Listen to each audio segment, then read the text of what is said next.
Hello, everyone, and welcome to today's Care Connection webinar.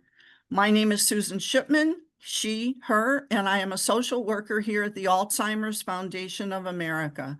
Today, following on from our Part 1 webinar honoring LGBTQ History Month, through the years, a historical lens on stigma and discrimination among LGBTQ plus older adults, we will have a presentation of the second of our two-part series entitled Healing with Pride, Designing Care That Sees, Affirms, and Restores, which builds on the historical foundation of Part 1 by exploring how inclusive, culturally relevant, and trauma-informed healthcare, especially in dementia care, can foster trust, dignity, and safety.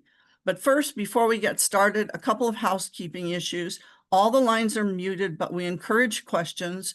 So please feel free to use the question box on your screen to type in any questions or comments you might have. We'll have a brief Q&A if there's time at the end of today's webinar. Any questions that you might have for AFA, please feel free to call our helpline, which I will include in the wrap-up email along with your certificate of attendance. Also, Jennifer has graciously agreed to provide a copy of her second part of the presentation, and I'll include that and the website and contact information in the email as well. All that said, let's get started.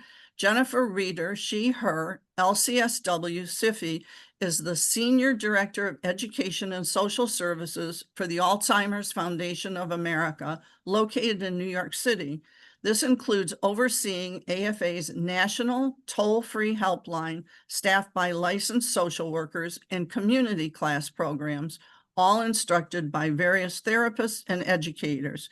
Jennifer graduated from Temple University in 2011 with a master's in social work and entered the not-for-profit sector, providing in-home therapy to families in the Philadelphia area for over 9 years. She is proud to now be supporting individuals and families affected by Alzheimer's and dementia-related illnesses while providing clinical guidance to the social workers here at AFA. And now I'll turn the talk over to Jennifer Reeder. Welcome, Jennifer. Thank you so much, Susan. Greatly appreciate that introduction. Good afternoon, everyone. Thank you all so much for being here this afternoon. It means everything. So I just thank you all so much. As Susan said, it's LGBTQ History Month, so let's celebrate. This is a time to reflect, to celebrate, to commemorate the incredible strength and perseverance of the LGBTQ community, which I'm very, very proud to be a part of. And we here at AFA, we're so excited and honored to provide this learning session to you all as a two-part series. So last month, I shared some really important historical moments and figures in the LGBTQ community. And that was to help you all be able to gain a deeper understanding of how past experiences of bias and resilience continue to shape the well-being, relationships, and identities of LGBTQ elders today. So this included Black American queer history, which is deeply interwoven with the nation's progress in civil rights, social justice, and cultural evolution. The Stonewall Uprising in June of 1969 and the organizing of Pride Month, which helped spark the modern gay rights movement. The bravery of gay rights activists and especially psychiatrist John Fryer, who advocated for the declassification of homosexuality as a mental illness, which finally occurred in 1973. The HIV/AIDS epidemic of the 1980s, which continued to emphasize and show the incredible perseverance of the gay community. It's really tough to say whether the effective medications today for HIV/AIDS would even be developed if it wasn't for the gay community. The end of Don't Ask, Don't Tell in the 1990s. Yet the ongoing attacks and banning of transgender service members in the military, regardless of thousands of transgender troops who are combat tested, having deployed to war zones, executed missions with distinction. And this was all stated by Army Major Kara Corcoran, who is a transgender infantry officer and Afghanistan veteran with 17 years of military experience, who now faces separation from the armed forces. And then the legalization and also the banning of same-sex marriage. I think it's important that we remember James Obergefell, the plaintiff on the civil rights case in 2015, which guaranteed the rights to marriage for same-sex couples. So he wanted to put his name on his husband's death certificate as a surviving spouse. And so when the ruling was granted, he stated, "Today's ruling from the Supreme Court affirms what millions across the country already know to be true in our hearts, that our love is equal." So our session today, Healing with Pride, Designing Care that Sees, Affirms, and Restores, will focus on creating healthcare and dementia care approaches that honor the unique histories and identities of LGBTQ elders today. And so I just wanted to show you just the objectives for the presentation today. So hoping that after this presentation, you all be able to understand the importance of honoring the histories and identities of LGBTQ plus elders in healthcare and dementia care, recognize how past stigma and discrimination can affect the emotional and cognitive well-being of LGBTQ plus people living with dementia, apply approaches that promote dignity, trust, and affirmation for LGBTQ plus elders in their community, and learn practical strategies to create care environments that are culturally aware, trauma-informed, and emotionally safe. When I talk about the word safe, right, I want to be sure that what I would love to do is for you all is to be able to create a safe space today, here, during this webinar, so that when we do get to Q&A, you all feel safe, you all feel comfortable in sharing your questions, sharing your comments, your stories, because it's not just about me sitting here today teaching you something. We all learn from each other. So it really is my goal to try and create that safe space for you all to feel that openness with your questions, with your comments, and hopefully your stories too. We heard some great stories last month, so hoping to hear them again today. So I also wanted to just very briefly recap the answer to this question, because it really is guiding this whole presentation, this whole two-part series, is why. Why is it important to understand the historical context of a person and their community? So here are some answers, and if you have some of your own answers, would love to hear them at the end. So historical context helps us be able to move from judgment to understanding, from assumption to insight. So it helps to provide insight into their experiences and actions. So studying history, stories, and perspectives allows us to better understand why individuals and groups made the choices they did. It sheds light on the challenges that they faced, the values that guided them, and the circumstances that influenced their actions. It promotes empathy and reduces bias. So learning about different people's struggles and achievements helps us see the world through their eyes. This can break down stereotypes, challenge assumptions, and encourage more compassionate, inclusive ways of thinking. We need this today. Reveals patterns and root causes. Looking at events over time highlights recurring themes such as cycles of conflict, innovation, or social change. By identifying underlying causes, we can better understand present-day issues and avoid repeating past mistakes. It enriches interpretations of culture, literature, and art. Context deepens our appreciation of creative works by connecting them to the historical moments and social movements or personal experiences that shape them. This allows us to uncover deeper meanings and significance in what we read, see, and hear. And then it strengthens civic awareness and responsibility. So, understanding the struggles and achievements of the past fosters a greater sense of responsibility in the present. It equips individuals to engage thoroughly, thoughtfully in civic life, making informed decisions and contributing to building a more just and equitable society. And I just love this quote, and I feel like it's pretty point on, on point with what I'm talking about right now. Not everything that is faced can be changed, but nothing can be changed until it is faced. So now, since I did a recap of historical context. We talked about it last month. I shared a little bit right now. I want to be able to help you all to be able to connect historical context with health disparities. But before I do that, I just want to go over very briefly about social determinants of health. And the reason for that is because when we talk about health disparities, when we talk about healthcare disparities, social determinants of health is in the middle of all of that. So, what are social determinants of health? They're non-medical conditions that significantly affect health and quality of life. Basic needs are within these categories. And it's estimated that social needs account for as much as 80% of our health outcomes. So, your zip code is a better predictor of health outcomes than your genetic code. When we talk Alzheimer's disease, for instance, right. So I feel like there's such a great emphasis on genetics that's connected to Alzheimer's disease. But in reality, only about 4 to 6% of Alzheimer's cases is directly connected to genetics. So that's why we need to be looking at a person's entire world, everything that affects their overall well-being.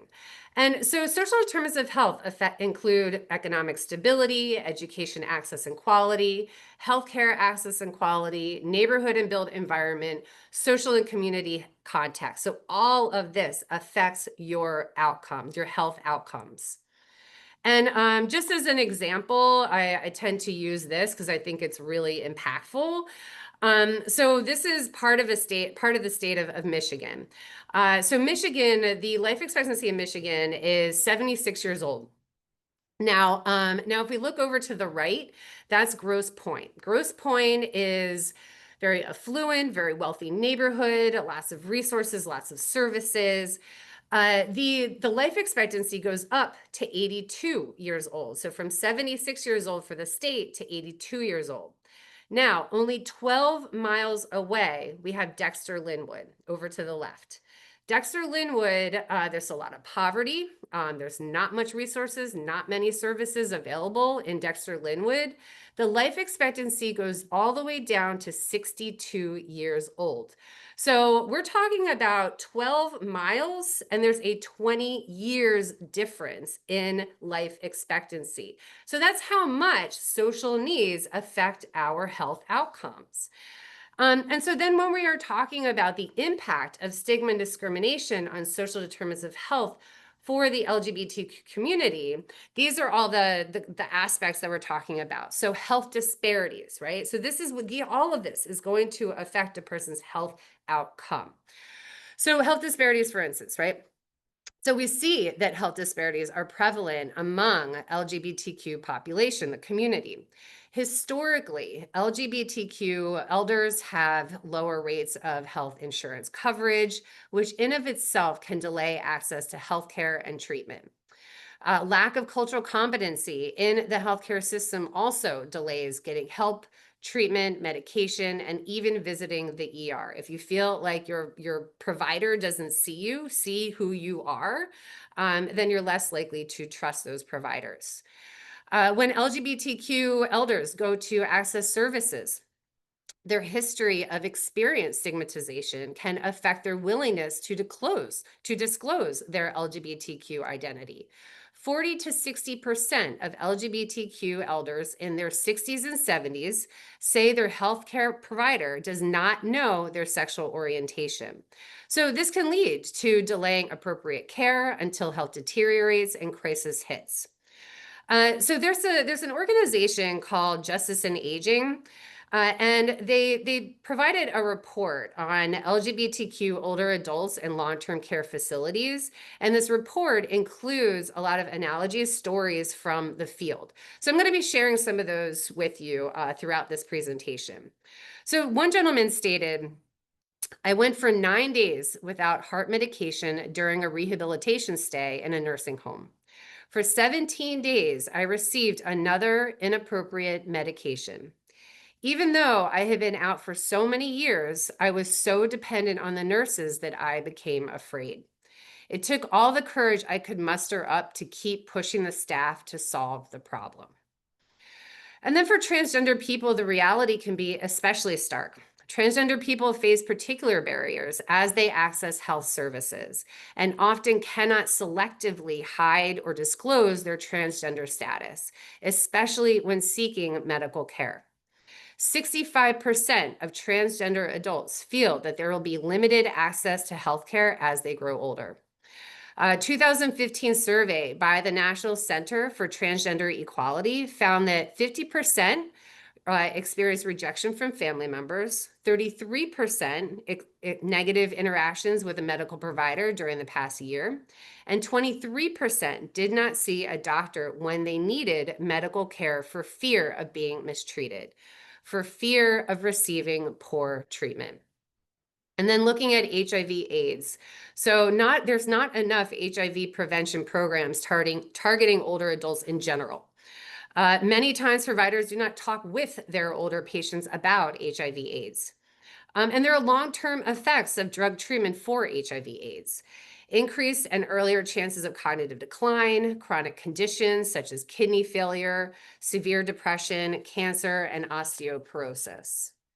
And then so looking at chronic physical conditions. So there are higher rates of chronic health conditions among LGBTQ elders. This includes asthma, diabetes, obesity, rheumatoid arthritis, cancer. And chronic conditions can also lead to an overuse of medications, especially among older adults, especially the misuse of opioids for chronic pain, all of which impacts brain health and can lead to cognitive decline. And a major cause of these chronic conditions is from avoiding medical care due to fear of mistreatment. So, which can also cause delayed screenings for certain illnesses like heart disease, breast cancer, and colon cancer. And then all of this can cause chronic conditions to escalate to severe levels. And then on top of all of this, many of these chronic conditions are risk factors for dementia-related illnesses and cognitive decline. And what we know is that for older adults to remain independent, they must maintain their cognition. Otherwise, particularly for LGBTQ elders, this can result in vulnerability and dependence on a system that the individual is fearful of discrimination and mistreatment. And so then looking at social isolation. So recent research does show that social isolation can lead to serious decline of a person's health, especially for those with dementia. So this can lead to premature placement into a care setting and early death. LGBTQ elders are at greater risk of social isolation due to bullying, harassment, hate crimes, family rejection, as well as believing that they cannot be their true selves without putting themselves in danger. And many LGBTQ elders are more likely to be self-reliant and put off home care to be protective of their home as their safe space. Another gentleman shared with Justice and Aging. He stated, within the next 2 weeks, I will be going into assisted living.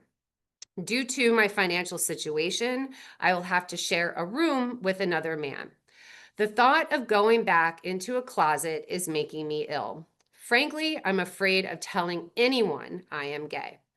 So what is this going to do? What kind of chronic stress is this going to cause a person who, for half their lives, they felt that they had to hide their true authentic self? They're finally able to come out and now feeling like they have to go back into hiding their true identity. And so then looking at economic instability, the poverty rate of LGBTQ people in the United States is 21.6%, which is much higher than the rate of cisgender straight people at 15.7%. 51% of LGBTQ older adults are concerned about having money to live on as they age. 51%. And a lot of this has to do with institutional discrimination. So, we see institutional discrimination among this population, among the community, in several settings, including the workplace. And so this can look like denial of career advancement, equal opportunities, or they may even experience open hostility. And so then looking at violence and history of trauma. Many individuals in the community have experienced past physical assaults and harassment. Past trauma compounds any current trauma, exacerbating anxiety about future safety. Trauma does not just go away, and many times the historical trauma that individuals experience is integral to their everyday lives. And looking at microaggressions, micro trauma. Microaggressions are brief, subtle expressions of hostility and discrimination, and they can cumulatively take a toll on mental and physical health. We can see microaggressions anywhere in the workplace, in the healthcare system, just walking down the street, getting a cup of coffee. So, all of this is going to affect a person's mental health and can lead to substance misuse. And so, among the LGBTQ community, there are higher rates of stress, higher rates of smoking, alcohol use, drug use, depression, anxiety. And then looking at survivor's guilt, right? So defined as feelings of guilt that occur after surviving a life-threatening traumatic event when others did not. So it's common reaction, survivor's guilt is a common reaction to traumatic events and a symptom of PTSD. And PTSD is a risk factor for dementia-related illnesses, particularly Alzheimer's disease. So, and then hiding your own identity, hiding your true authentic self, right? So many people in the community feel that they have to do this from their coworkers, their families, society, which can be extremely traumatic. Not being able to be your true self while seeking healthcare can lead to a lack of full holistic care. And people don't do this just to simplify their lives. They do this because this is the way they feel that they can be safe, maintain their safety. And so then looking at housing insecurity. So youth in particular may experience homelessness and street involvement due to discrimination and lack of support. Family rejection is unfortunately a concept that many individuals as part of the community experience that can affect both physical and mental health and increases rates of homelessness. And then harassment and discrimination in education, how we can see that this happens over the lifespan. So I know we're talking about older adults, about elders today, but we have to see how discrimination, how stigma has affected an individual throughout their entire lifespan. So, we see harassment and discrimination throughout the school system in grades K through 12 and higher education.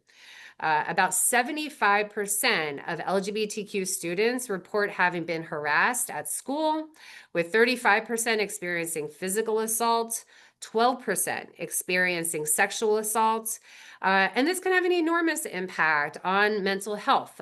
For example, increasing rates of anxiety, depression, PTSD, as well as making a supposedly safe learning environment increasingly difficult to learn and thrive. So this can additionally have an impact on future opportunities for college, for trade school, career advancement, and even financial security. So how does this all affect brain health?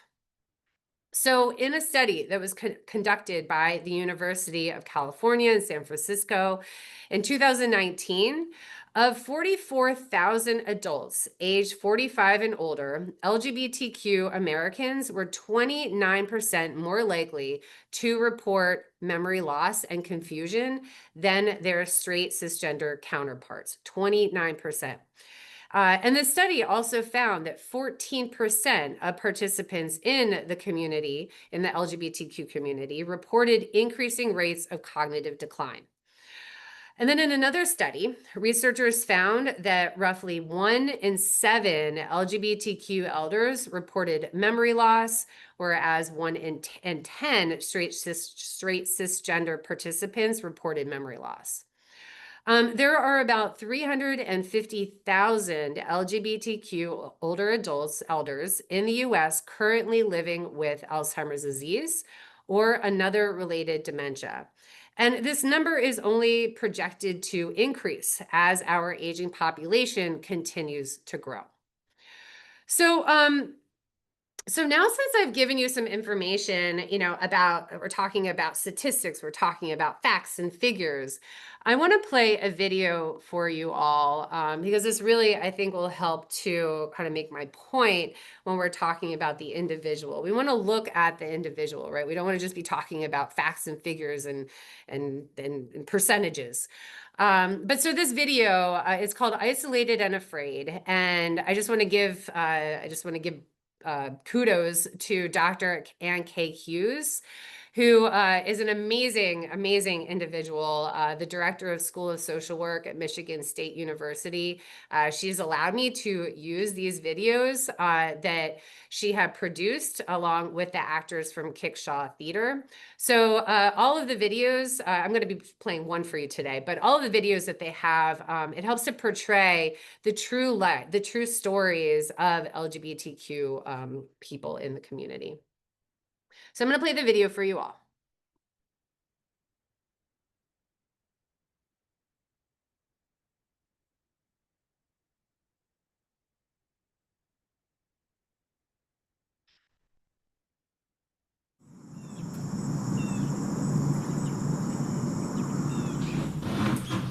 Hi, I'm here to see my friend Bruce. Your friend? Yes, that's right, my friend Bruce Gunderson. So are you family or? I just said I'm his friend. I come here all the time. I know where his room is. Just let me sign in or whatever and I can go back. It's okay, he's okay. Hi, Mr. Franklin. I'm sorry about that. It's his first day. That seems to happen quite a lot around here. Mr. Franklin here visits Mr. Gunderson every week, sometimes more. Must be nice to have a friend that cares so much. I'm just trying to be a very good friend. Well, actually, he's on the courtyard right now, so you can just head on back. Thank you. You're very welcome. And you have a blessed day.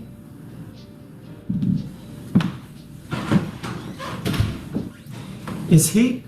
Obviously. Is Bruce? Ew. Hello, stranger. No, come on, don't get up. It's just me. Oh, just you. You're the only one that comes to see me. Oh, you know that's not true. You're just being a drama queen. Well, you're the only one I want to come and visit me. Now that I can believe. Although I'm worried. I think maybe you should stop coming here. How can you say that? You're hardly John Wayne, and the staff is starting to make assumptions about me. Guilt by association, you know what I mean. Guilty of what? Being yourself? I've told you, we fought too hard to go back into the closet. Besides, you know as well as I do that John Wayne was a real friend of Dorothy. You don't know what it's like living here. It's like a bad rerun of Leave It to Beaver. Were there any good ones? Look, the staff, they've been sweet and nice, but they struggled with the fact that I'm not Christian. I can't imagine how they would react if they knew I was gay. Oh, who cares what they think? I do, because that's what I need from them. Care. I've seen some residents completely ignored by their caregivers just because they wanted to punish them. Teach them a lesson. That's disgusting. Some of the residents are even worse. We got one guy that still uses the F word. You still use the F word. Not that F word, the other F word, the one that rhymes with maggot. Oh my God. And nobody ever says anything to him about it. They thought they were going to infringe on his rights. What about my rights? I have to live next to that asshole. Seriously though, you do have rights. No one in here is allowed to discriminate against you for any reason, including sexual orientation. This place receives Medicare. You're legally protected by federal law. It's not worth it. How can you say that? Because, Walter, I'm tired. I tried to stay so close to Sam when I put him into a place like this. We had fights in the lobby with relatives I hadn't even met. It tore me apart. And then not to be able to go to my own partner's funeral, a man I had spent 38 years of my life with. I don't want to go through that. I don't want to put anybody else through it. I just want it to be over. Don't say that. It's true. It's already happening. I'm hiding who I am. I have relatives crawling out of the woodwork and dragging their opinions along with them. It's exhausting. They don't know me, and even if they do, they're not my family. You can't abandon someone for years and then just pop in at the end of their life just because you want to cash in because you're family. You are my family. You, Sam, Evie, Barb. You're my family of choice. Too bad that type of family doesn't come with a whole lot of rights. But it comes with a whole lot of love. Just hang on a little longer, please.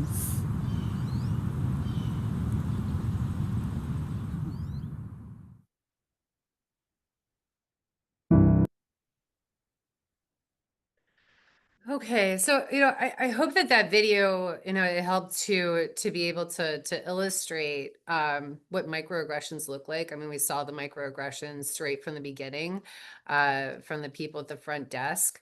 We have a 2-hour training on this topic, and I remember I played this video and somebody had said, they're like, well, they're not really doing anything to him. And I was like, well, yes, they are, absolutely. Microaggressions can be very subtle, but can obviously make people feel very uncomfortable.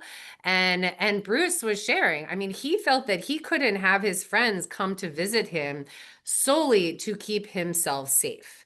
And that's what he thought would be able to keep himself safe, is by his friends not visiting him. That is going to lead to social isolation. He was obviously experiencing financial insecurity because he wouldn't be there if it wasn't for that. But he didn't feel like he had any protections at all. The environment obviously did not make him feel like there wasn't anything in the environment that helped him feel like he could be safe.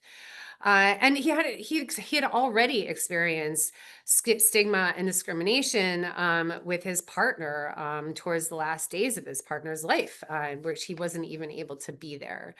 And these are true stories. So I just hope that this is helping you all really be able to understand why it's so imperative that we create safe spaces, particularly in healthcare, dementia care, everywhere, but especially in vulnerable spaces and vulnerable places for people in the community. So we're going to look at recommendations, and let's keep Bruce in mind, Bruce and his friend in mind when we're going through this. So when we think about the person, right? When supporting an LGBTQ person, it's important to remember that everyone is unique. So we have to take that person-centered approach.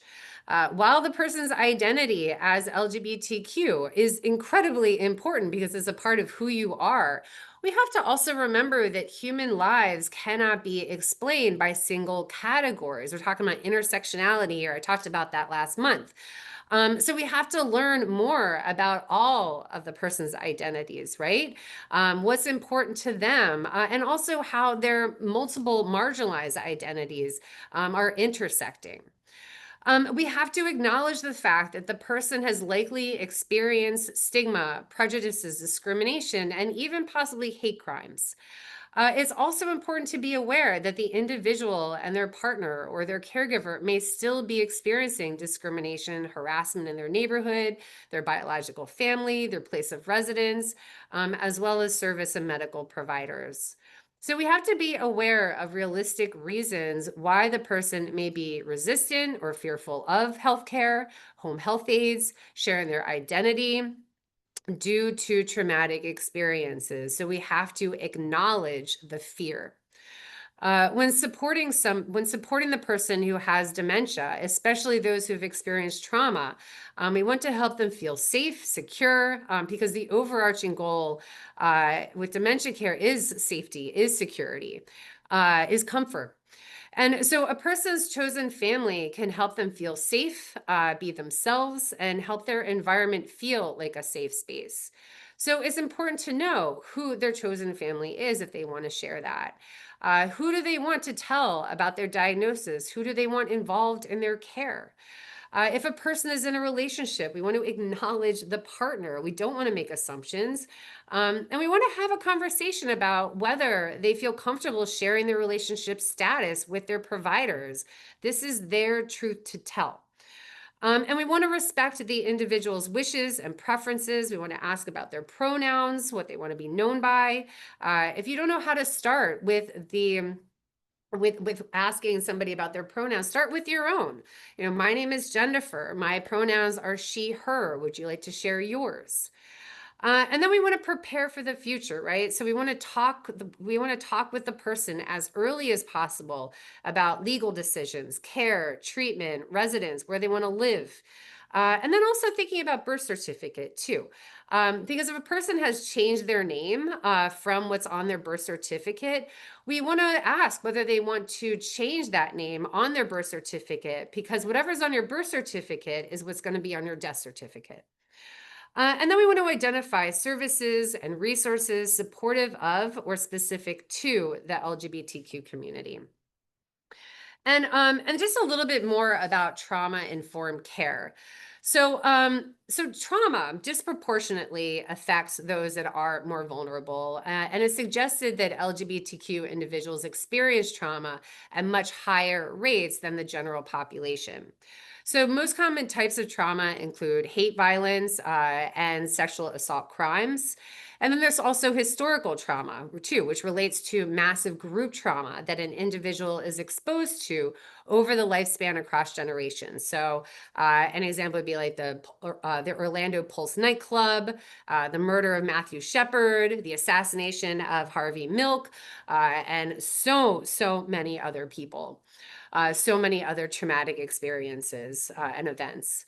So the goal of trauma-informed care is not to disclose any or all details of a traumatic experience, but rather to help the person feel safe, develop trust, and ultimately become more functional. And so trauma-informed care, it considers the complexities of trauma and helps to promote a supportive environment of healing and recovery rather than environments and approaches that could potentially re-traumatize a person. So you don't need to know about the person's trauma or even if they experience trauma. I feel like trauma-informed care really needs to be a universal approach in all of healthcare.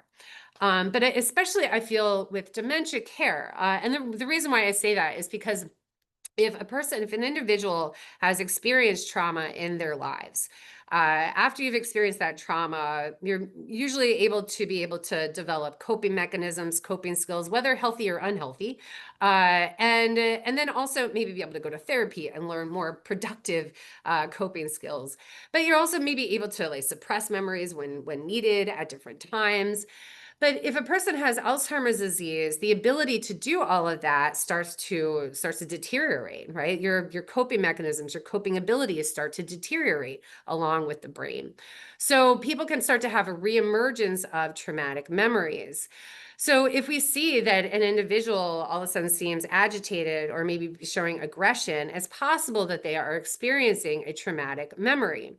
And for the individual, it is not a memory, it is reality. It is happening in the here and now.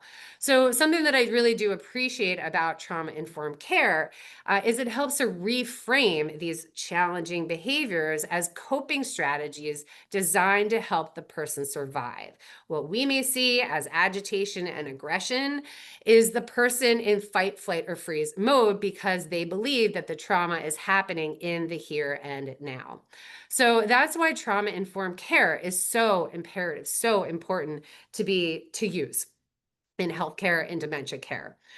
So we want to be patient, we want to be present, we want to create a sense of safety, ensure choice and control of one's own care. If somebody's watching their favorite movie, but it's time for the person to take a bath, they should be watching that movie because that is their choice. It is their body. They should be able to take a bath when they want to. Personal care tasks are completed together. So you're not doing a bath to someone, you are helping the person be able to take that bath. So if you could raise your hand, I'll take the sleeve off. If you could raise your other hand, I'll take the sleeve off. So we're doing every task together. Clarity and consistency and respect of boundaries. So we always want to check in, see how the person is doing. And if it seems that they're showing us that they are afraid, we want to hold off for a minute. We want to check back in because we want to foster an atmosphere that validates and affirms. And then what I always add to trauma-informed care is community. So creating a sense of purpose and community. We all need a sense of purpose in our lives. No matter what age we are, no matter what illness we have, we always need to have a sense of purpose. And community too. So if a person lives in a long-term care setting, how can we help them be able to contribute to their space? Because that's when it can feel like community. That's when it can feel like home, when you feel like you're contributing. The example I always give is when I visit my dad, I bring a box of donuts. He chooses 2 donuts, and then I wheel him around the long-term care setting, and he passes out the donuts to all the staff, and he loves it. It's like his way of giving back. So this is trauma-informed care, and I think it's really, really imperative that anytime you're looking at healthcare, ensuring that they are using this type of approach, especially if you've ever experienced any type of trauma. So, and then looking at the chosen family and the caregiver, we want to broaden our definition of family, right? We want to acknowledge the person supporting may not identify themselves as a caregiver. Peer networks is so important. Many do not see themselves as a caregiver. They're just a close friend or a partner doing the right thing. And then there are particular challenges that are likely experienced by the individual and their partner. Issues with accessing appropriate services and lack of support, conflicts with others, negative attitudes from others, not being acknowledged as the partner, concerns about disclosing the relationship, stress and fear of discrimination. So families of choice provide social, emotional, and physical support, as well as advocating for appropriate care. But families of choice are not typically afforded any legal recognition or protection, and service providers don't think to include them. And so we want to help family members, we want to help the chosen family of choice be able to complete paperwork that ensures wishes of care recipient are recognized. So there's like the CARE Act. So this legislation, it varies from state to state, but the premise is that hospitals are required to ask patients at admission if they'd like to have a designated caregiver. Once named individual, regardless of relationship, the hospital is required to record the name of the caregiver in medical records, inform the caregiver when the patient is being discharged, and give the caregiver adequate training on how to perform any medical task needs at home. And so you can contact your local AARP information for more information. We will be sending you the AARP LGBTQ Community Caregiving Guide. We'll be sending that to you. And then we also want to assist the person and the caregiver, the partner in completing advanced directives to ensure that their caregiver or their partner has the right to make medical decisions during the time of medical crisis, or if the person has a dementia-related illness. But we want to acknowledge, right, that this may be difficult if they are concerned or fearful of discrimination. But we want to ensure that there is a durable power of attorney in place. There is a medical power of attorney in place, as well as a living will, and do not resuscitate too. And I just want to share a couple stories with you all from Justice and Aging. So this was from Denny. Denny shared, he said, "I have a friend who served in the Army for 28 years and was also a civilian employee of the Army Reserve. All that time, he was more or less in the closet. He very much looked forward to retirement when he would finally be able to be out and open. That day came, and he had a huge retirement party inviting gay friends, relatives, and nearly everyone he knew. It was an elaborate coming out for a man of 60. Within a year, after months of increasing mental confusion, he was diagnosed with a deadly brain tumor. He was operated on and then spent the better of a year in hospitals and convalescent therapy facilities. Sadly, he lost the ability to think clearly and care for himself. He was placed in a permanent long-term care nursing home where he remains. Although some of his gay friends believed he had given them his power of attorney, there was no documentation. And after his operation, my friend could no longer speak for himself. His next of kin, his brother, was determined to be in charge of my friend's fate. In accordance with state law, his brother was assigned power of attorney. His brother was and is very homophobic, and they had little to do with each other until this situation arose. For his own convenience, his brother moved my friend to a nursing home in southern New Jersey where he lives, far from his gay friends in New York City. In the first year, we had phone contact, and my friend was even brought to New York City by his gay synagogue for holiday events. All that seemed to anger his homophobic brother, who, as legal guardian, cut off phone service and prohibited all trips out of the facility. My friend is now totally isolated from his gay life. While he is severely incapacitated mentally, I believe he is aware of his isolation and feels emotional pain. So this is why advanced directives, having that documentation is so, so incredibly important. And this is from Nina.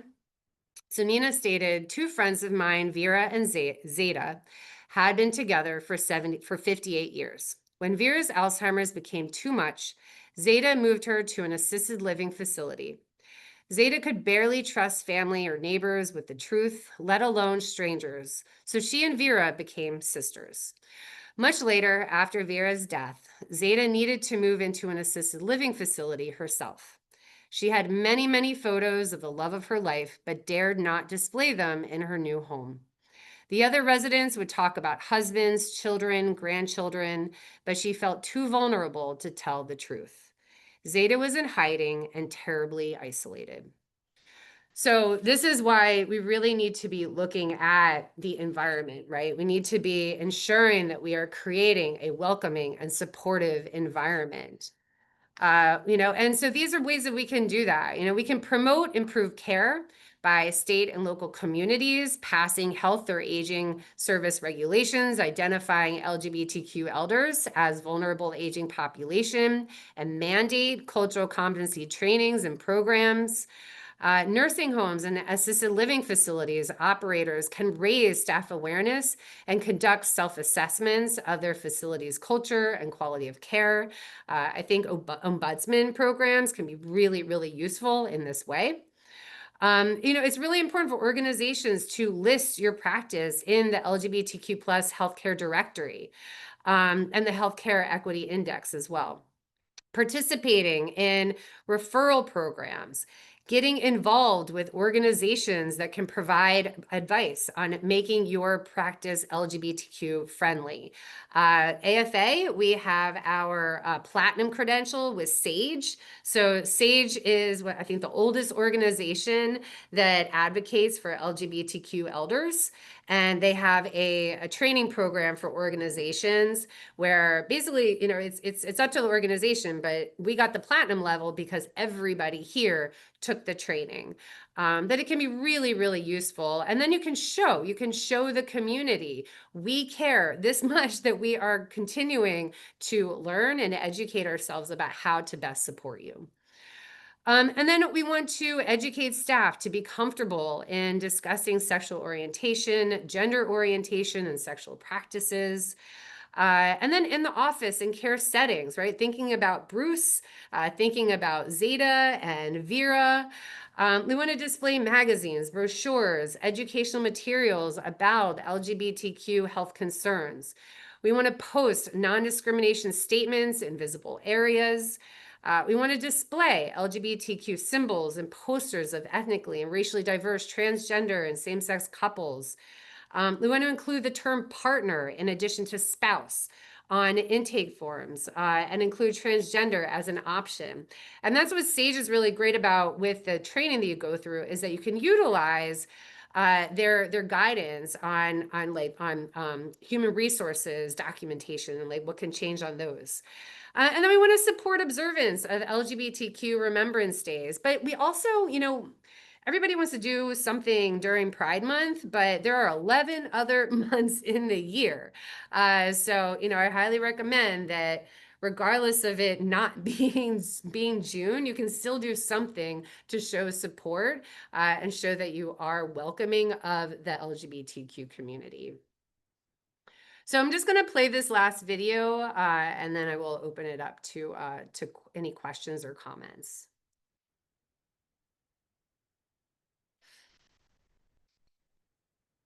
Today, we cry for those who died.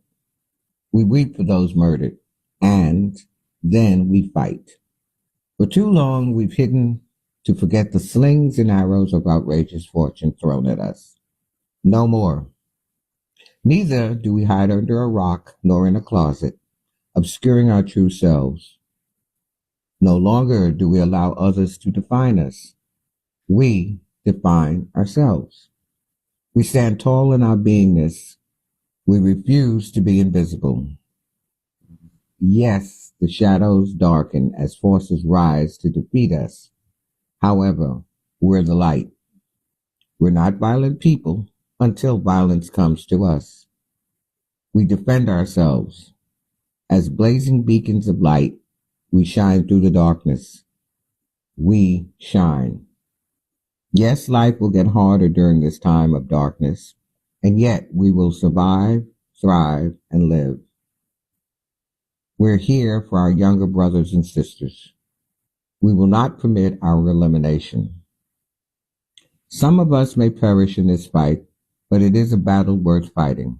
Some of us may hide until the horrors are over. I understand.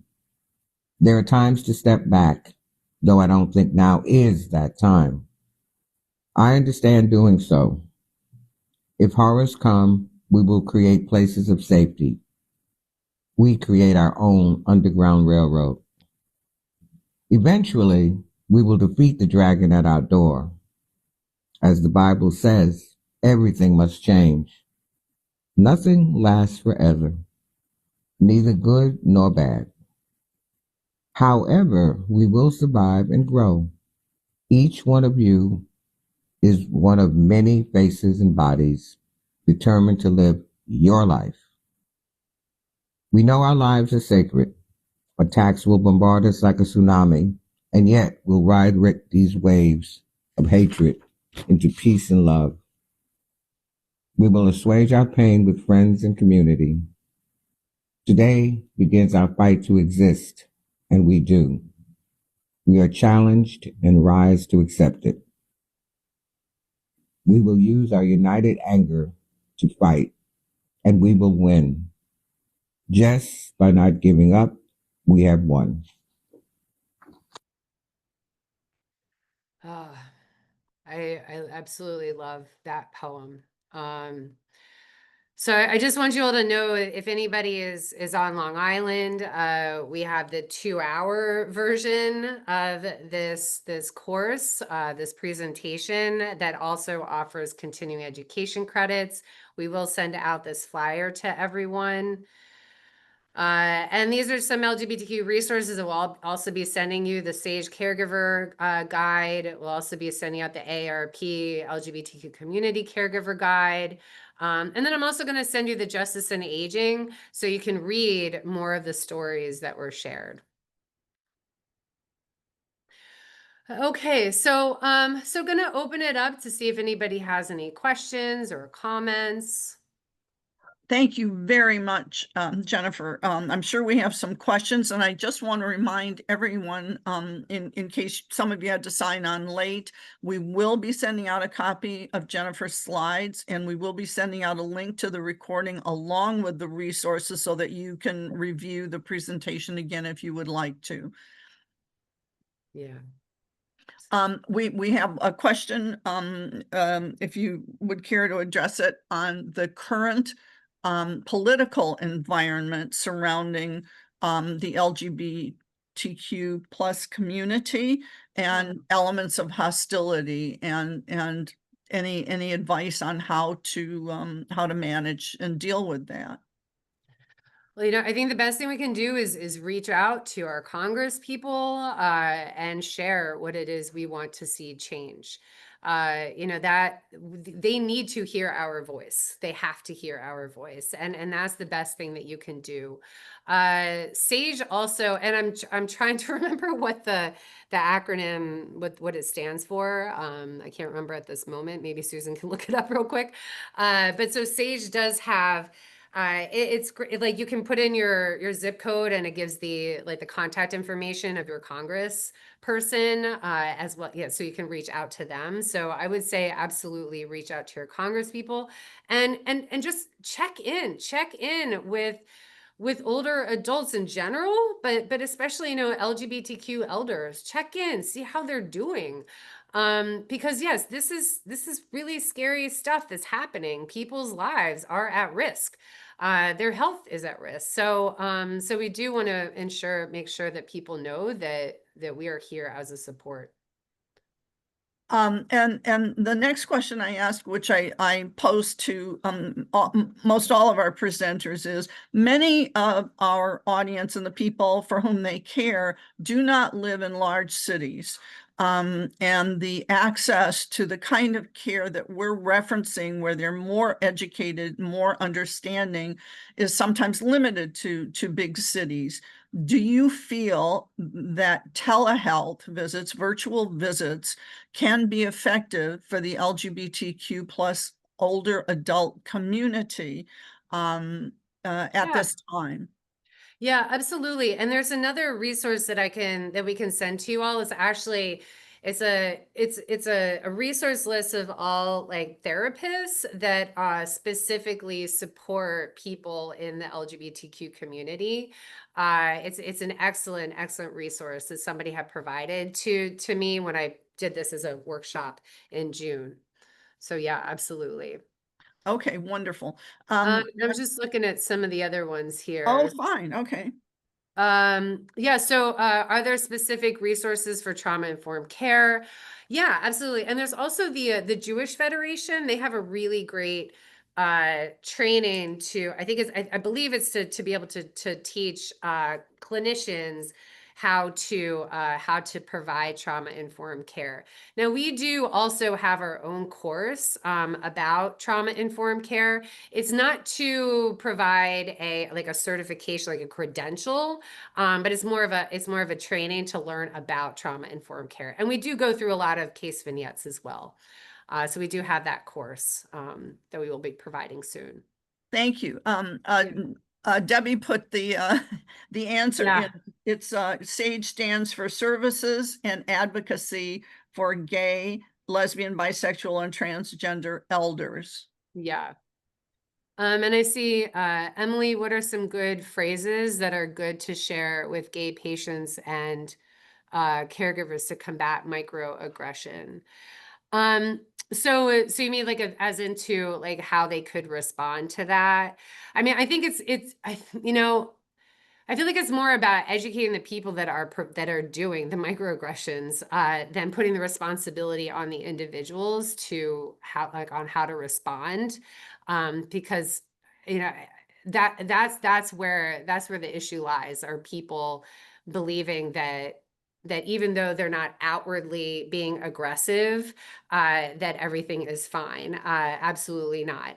You could see how uncomfortable Bruce's friend was with their microaggressions. But you know, wouldn't say that there's any right way to respond, except that the individuals themselves need that education. But it's not easy, especially when, you know, there are organizations in place that don't hold people accountable. Serve birth certificate and changing that name, comment on procedure, impact on vital stats and genealogy search. Yes. Thank you. And also, if you're asking from a legal point of view, you know, a lot of the organizations that Jennifer is going to send you will be able to point you toward elder law attorneys who might be very helpful in the actual legal process. Yeah. Okay, well, And Jesus, thank you so much for the comment. I appreciate you so much. I love it when I see your name. And we thank our visitors from Emory too. Always happy to see you, Emily. We kind of come to the end of our time today. Jennifer's information will be made available. So if you have specific questions for her or for the helpline, please feel free to contact us. We thank you, Jennifer, for your time and this informative and forward-looking talk on the history of the LGBTQ+ community and the importance of honoring and remembering the community's history while focusing on the future and the importance of care, especially for elder adults who are so fragile. And thank you to everyone today who attended this Care Connection webinar and for your thoughtful questions and comments. Before we end, I want to encourage you to sign up for our next Care Connection webinar, which will take place on Thursday, November 13th at 1 p.m. Eastern Time. Justin Russo, Director of Programming at the Institute for Music and Neurologic Function, IMNF, will speak about the growing case for music in dementia care. And I hope you'll be able to join us. In the meantime, everyone take care, and thank you very much again, Jennifer. And Yes. before you end, I just want to thank everyone so much. I want to give my own thank you. Thank you so much for being here. For those who attended both sessions, for anyone who attended today but didn't get to attend last month, we also have a recording for last month so that you can. Sorry, the light just went out. But so we can send you a link to that recording as well, so you can take a look at what happened last month. We absolutely will include that in the wrap-up email. Thanks, everyone. Thank you.